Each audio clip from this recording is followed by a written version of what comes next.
Hello bachcho, let's read this question. The question says that two capacitors of 3 picofarad and 6 picofarad are connected in series and a potential difference of 5000 volt is applied across the combination.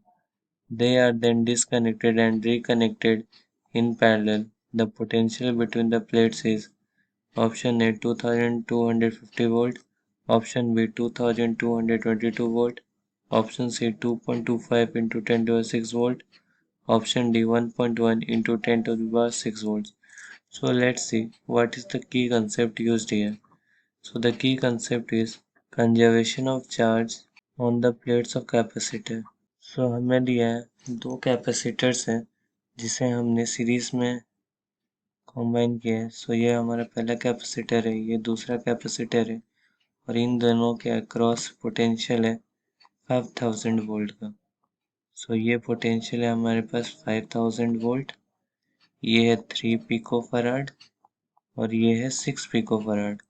हमें पता है in series combination दोनों capacitor के ऊपर charge same होगा. So let's say इसके ऊपर charge है Q और इसके ऊपर भी चार्ज है Q, और हम इक्विवेलेंट कैपेसिटेंस निकाल सकते हैं. इस कैपेसिटर का इक्विवेलेंट कैपेसिटेंस होगा C is equals to C1 into C2 divided by C1 plus C2, जहाँ पे हमारे पास C1 है 3 पिकोफराड इंटू C2 है 6 पिकोफराड डिवाइडेड बाई 3 प्लस 6.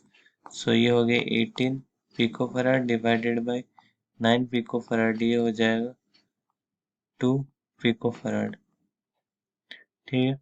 सो हम चार्ज अब निकालेंगे तो चार्ज का फॉर्मूला होता है Q is equals to CV. So हम इक्विवेलेंट कैपेसिटेंस डालेंगे इधर into V. So equivalent capacitance है 2 पिकोफैराड यानी कि 2 into 10 to the power minus 12 और वोल्टेज है 5000 वोल्ट. सो ये हो जाएगा 10 to the power 4 into 10 to the power minus 12. So ये हो जाएगा 10 to the power minus 8 coulomb. So हमारा चार्ज आ चुका है एक कैपेसिटर के ऊपर 10 to the power minus 8 coulomb. अब हमें दिया गया है, हमने उस कैपेसिटर्स को पैरेलल में कॉम्बाइन किया है. सो ये हो गया पैरेलल कॉम्बिनेशन. ये है हमारा 3 पिकोफराड का कैपेसिटर, ये है हमारा 6 पिकोफराड का कैपेसिटर, और इन्हें पैरेलल में कॉम्बाइन किया है तो इन दोनों का अक्रॉस पोटेंशियल सेम होगा. लेट्स से इन दोनों के अक्रॉस पोटेंशियल है V वोल्ट्स का, और अगर ये पैरेलल में है तो इन दोनों के ऊपर चार्ज अलग अलग होगा. तो लेट्स से इस 3 पिकोफराड के ऊपर चार्ज है Q1 और इस 6 पिकोफराड के ऊपर चार्ज है Q2. सो हम लिख सकते हैं और sum of the charge conserve रहेगा. So Q1 plus Q2 is equals to 2 times of Q. So हमारे पास Q1 है C1 इंटू V, Q2 है C2 इंटू V और ये हो जाएगा 2Q के बराबर. सो यहाँ से हम V कॉमन लेंगे. C1 हमारा है 3 पिकोफराड, C2 है 6 पिकोफराड, पिकोफराड है तो 10 टू द पावर माइनस 12 और ये हो जाएगा 2 इंटू हमारे पास चार्ज आया था 10 to the power minus 8 coulomb.